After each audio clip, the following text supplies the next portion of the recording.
So on the last podcast, we talked about modular construction homes, and now we're going to actually talk about if you didn't want to do a modular home, if you wanted to do a regular stick-built property, there's a different process for that. There's benefits, there's drawbacks. Michael, you know more about this than I do. You've done more land deals than I have. We really should bring Jeremiah on for this because he's done more than both of us. But anyway, let's talk about the new construction process when it's not modular in New York, specifically in Long Island and the Hudson Valley. Okay, I mean the it really depends on the municipality. Some places are easy to get a building permit. Most places take a long time because the municipalities want money, and the municipalities do that under the guise of we have to be safe and you need to get a insulation inspection, things like that. But there are places that are super restrictive, and there are places that are much easier, even within New York State. But the process usually starts with getting a building permit, and that can take a year in some places, and that can take a month in other places. But actually, there's even before that, you need to get the plans done. Apply for the building permit. You need to have the plans of what you're going to build. You need to have a site plan that shows where on the property that house is going to be placed, because there are zoning laws everywhere about front yard setbacks, side yard setbacks, where the property has to be placed. So that's really step one. You got to spend soft costs on an architect and on someone. I mean, in my situation, very often I have to spend money to even figure out if I can build what I want to build. I spent 2 hours today in the town of Huntington seeing if I can build on this lot, and then I had to go to the Suffolk County Department of Public Health to see if they'll give me a permit to put a septic thing, and I'm not even sure if they will. It's like this is a lot of bullshit, but that's the way it works. So that's really the step before. Sellers call all the time. And they're like, "Well, you can definitely build another house here, or you can build a house here," and like they don't know and they don't want to be honest. But there's a lot of sometimes a lot of legwork to see if you can build something there. Now, if there is a house there, you're almost always going to be allowed to build another house there. But if it's bigger, it might infringe on some of the zoning requirements, and you may need a variance. And let's talk about what a variance is, because variance is a freaking nightmare. It's like a bad thing. So anytime you're going to build something that doesn't meet the zoning requirements. So if I want to build a two-family where I'm only allowed to build a one-family, if I want to build a house that's 5 feet from my neighbor when I'm supposed to have 10 feet from my neighbor, or I want to build a house that's 2,500 square feet when I'm only allowed to build 2,000 square feet, I need to get a variance. The variance process is a big pain in the ass. The problem isn't that it's a big pain in the ass. The problem is you may not get it. You think you'll get it, but you won't. So I've applied for many variances in my days, and I've been denied many times, and I've gotten approved sometimes.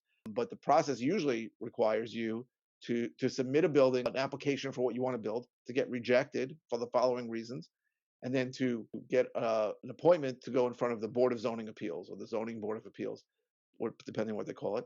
And in order to go there, you need to usually get a radius map, which means you need to have a service draw a radius of between some places are 100 feet, some places are 200 feet, some places are 300 feet, any property that's near your subject property. And you need to inform all those people that there's going to be a hearing in front of the BZA or ZBA, and you need to go there and make your case as to why they should grant you this variance. And very often, neighbors are going to come and say no for no reason whatsoever. I mean, I did one in town of Hempstead where, I mean, literally every single house there, the minimum in town of Hempstead is usually 6,000 square feet, 60 feet of frontage with 100 feet deep. This was I bought an 80-foot wide property where every single 40-foot parcel there had a house in it. And then this house had one house on one side and nothing on the other side. And I mean, it was a no-brainer. It took me 2 years to get it. The neighbors came and said, "We feel it's going to change the character of the neighborhood." Like, change the character of the neighborhood. There's an empty lot there. Every single other lot there has a house. But that's the kind of crap you got to deal with. And eventually, I got it approved, and I sold it off. I didn't build. It took 2 years. So you want to avoid getting a variance if you can. If you can build as of right, that's good. But again, so I said, if there's a house there, you can almost always build another house there.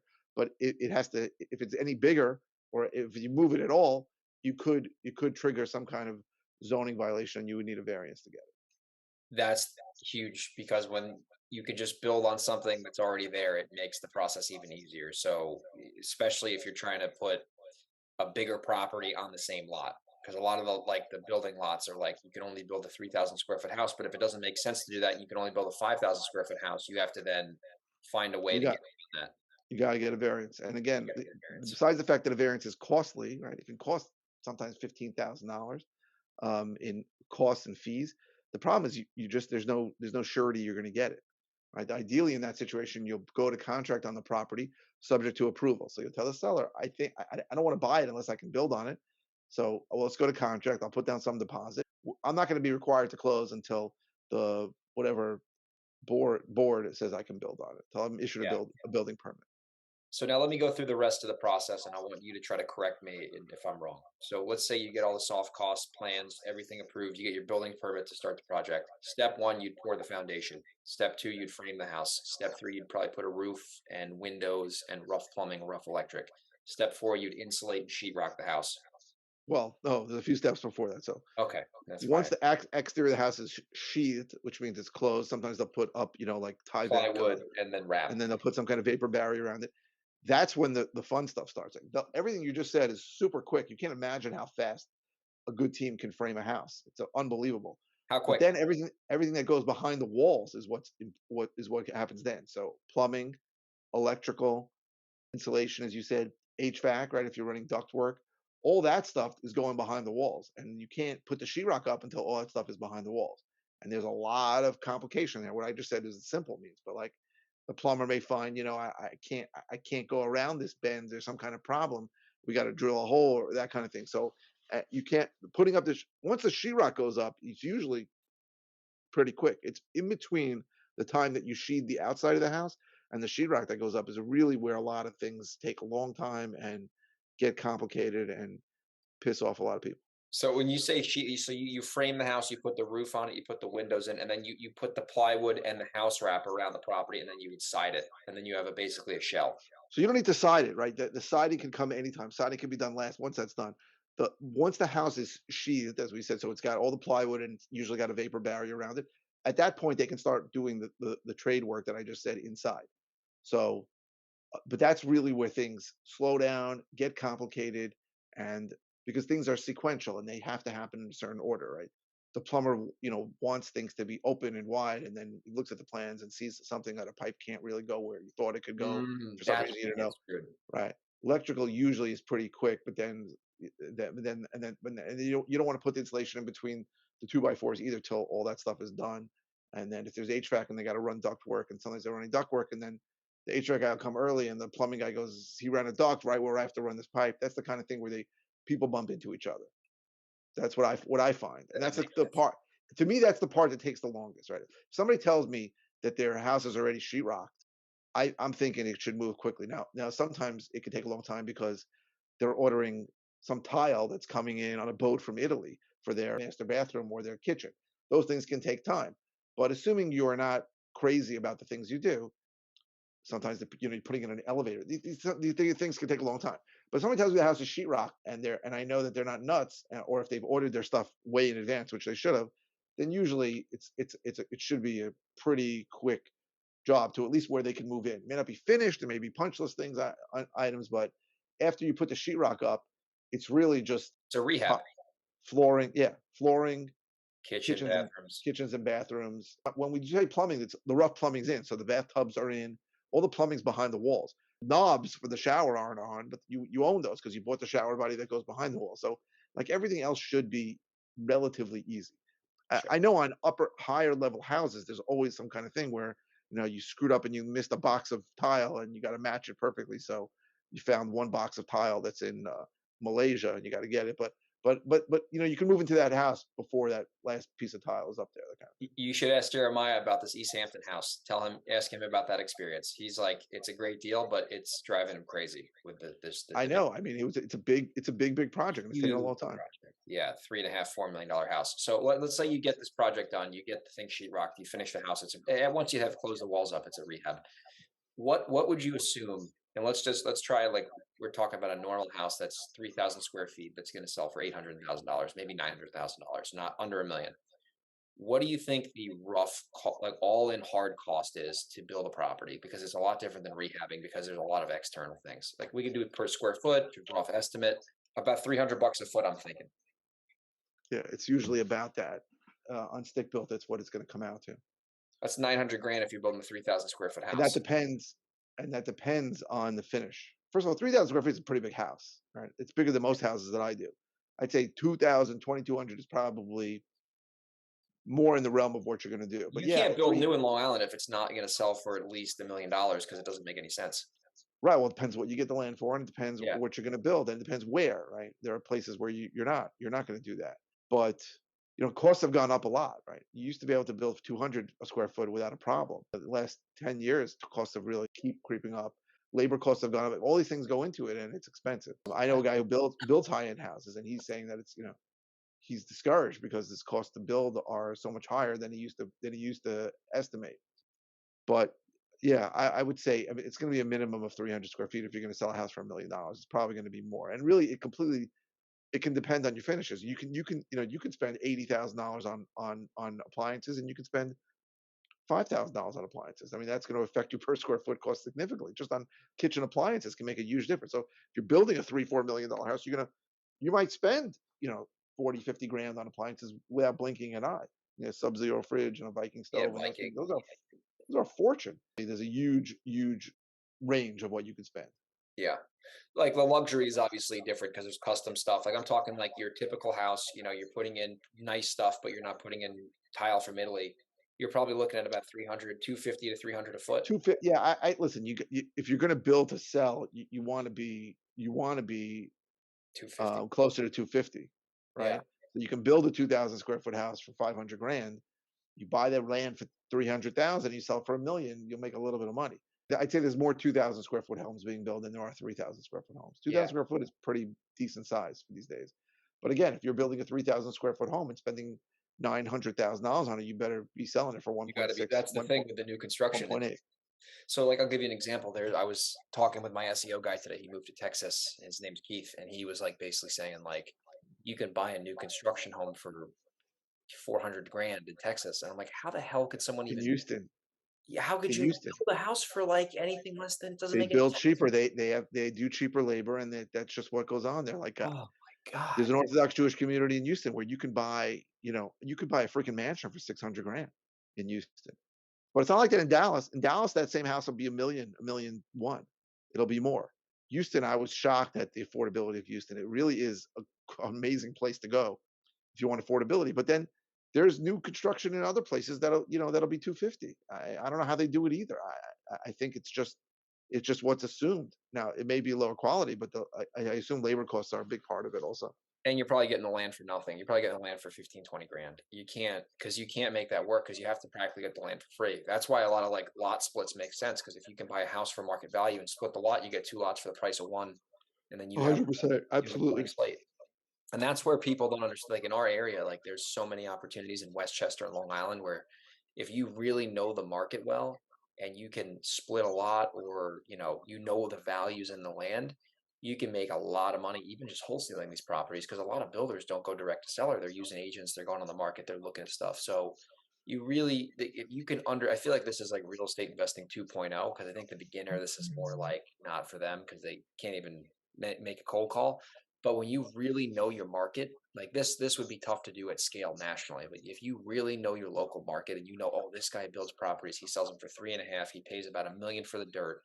Like, you can pay a seller more than every other Correct. competitor if you know what And you're I doing. would say for anybody new that's thinking they can figure this out, do not believe anything that the person trying to sell you the house is going to tell you No, because they are not going to tell you the truth. no, I no, mean, maybe some will, but I found that it's always exaggerated where it just makes no sense. Oh, you 100. can build for $100 square foot and you can sell it for Yeah, $2 oh, million. sure, Yeah, sure. right. Yeah, rough costs. So, $100 a square and foot. I've had students call me many times where they've said, this guy told me that it only needs $40,000 worth of work and it's worth 800,000. I just look at the pictures. I go, it needs $80,000 worth of work and it's worth 600,000. That guy's not telling you the truth. He's not So telling you. people have to know I would say trust but verify, but don't even trust. Don't trust anyone. Just verify. Just verify. So Exactly. let me give everyone some practical areas on where you can do this. If you're listening locally, I'm going to give you some actual like areas where this will work. So let's talk about the Hudson Valley first. Orange County, you can do this in like Goshen, Warwick, Monroe. Middletown, it's not easy because it's not as expensive. Cornwall, you can do this. You can do this in New Windsor if you're selling colonial houses. If you're in Westchester, you can do this. Lower Westchester, you can do this everywhere. Rye, Scarsdale, Mamaroneck, Larchmont, like these are $1 million plus areas. Yonkers in some areas. If you're in Rockland County, it's kind of like purgatory there because it's expensive, but it's not like $4 million home expensive unless you're on the water. So in Rockland, it's a little tricky because you could do this in certain areas, but you have to get the land really cheap because you're probably only going to sell a normal house for 900 grand, maybe $1 million, and that's like 3,000 square feet plus. So Westchester, I would say in the Hudson Valley is this is where it's going to be more successful. In Orange County, there's just the land is cheaper, so it's easier to do this. Sullivan County, I have a friend who's doing this, pretty extensively. What about Long Island?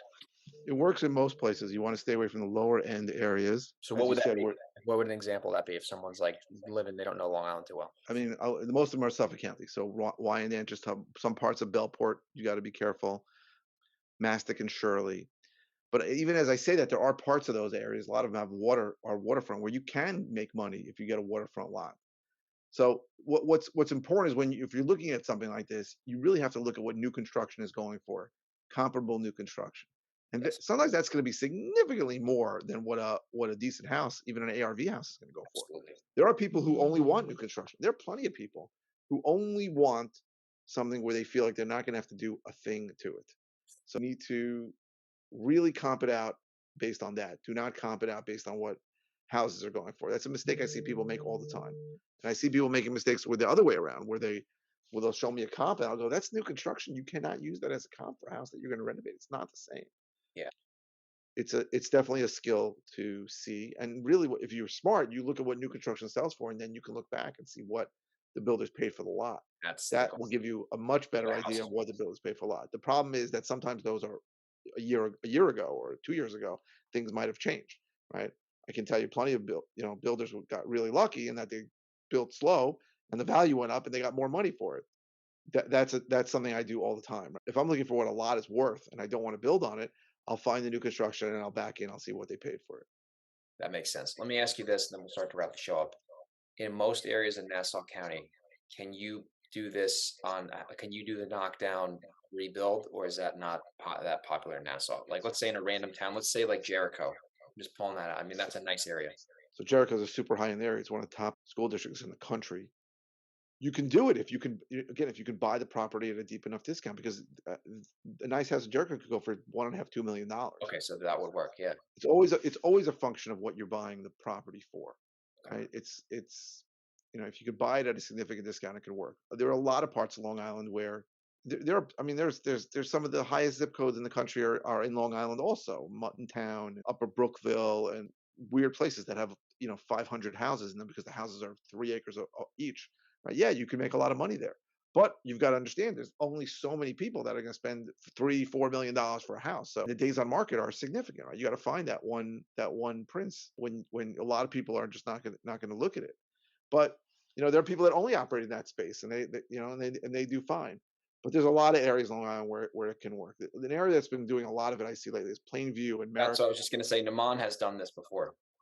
Plainview and Merrick, where there's a lot of older, cruddy ranches that as is are not worth a lot. I did a few of them where I sold it to a builder who, is going to sell something for $1.5 million, because new construction could go for that in areas like Plainview, Merrick. There are other areas too. There's I'm not coming to mind right now, but Plainview and Merrick, it happens a lot.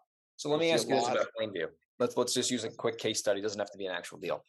Let's say the average shitty value of a Plainview ranch that's on a regular lot, it's a normal house. Let's call that as is value 450 grand if it's fucked up. Can you Okay. pay that seller 500, wholesale it for 540? The builder buys it for 540, and then he's selling at 1.5, and he's got a $960,000 spread. Can he make money? Yeah, yeah, I think they can. I think a lot of these guys are building for 500-600,000 dollars. They're not going to build a 3,000 square foot house. They'll build a 2,200 square foot house And once it'll it's sell all for get that built, much there? and it could sell for 1.5 Wow, million that's really good. or 1.3, and but they're only spending 500, so they're spending you. Yeah, right. If they put 500 into the build and they're paying 500 for the land, they can sell it for 1.3, because for some guys it's enough of a spread.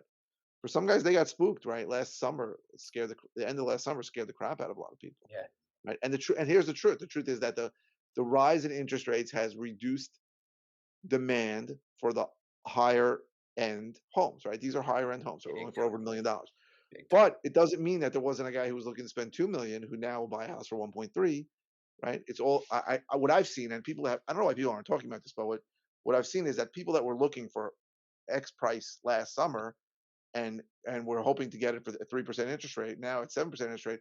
They're not looking to buy a house. They've just adjusted their expectations down, right? And luckily for me, most of my houses are in the five, six, $700,000. So these guys, I speak to them sometimes like we wanted $1 million house, but now that it's another $1,500 a month, we're going to buy a $700,000 house. That's great. I'm fine with that. So so it's still going on, but a lot of builders and a lot of the cash buyers. I know you at the end of last summer, people got spooked because they just didn't. There was so much on the media about rising interest rates. People thought rates were going to go to 20%. Yeah. Yeah. That's new construction in a nutshell, everybody. I hope you got value. Take care.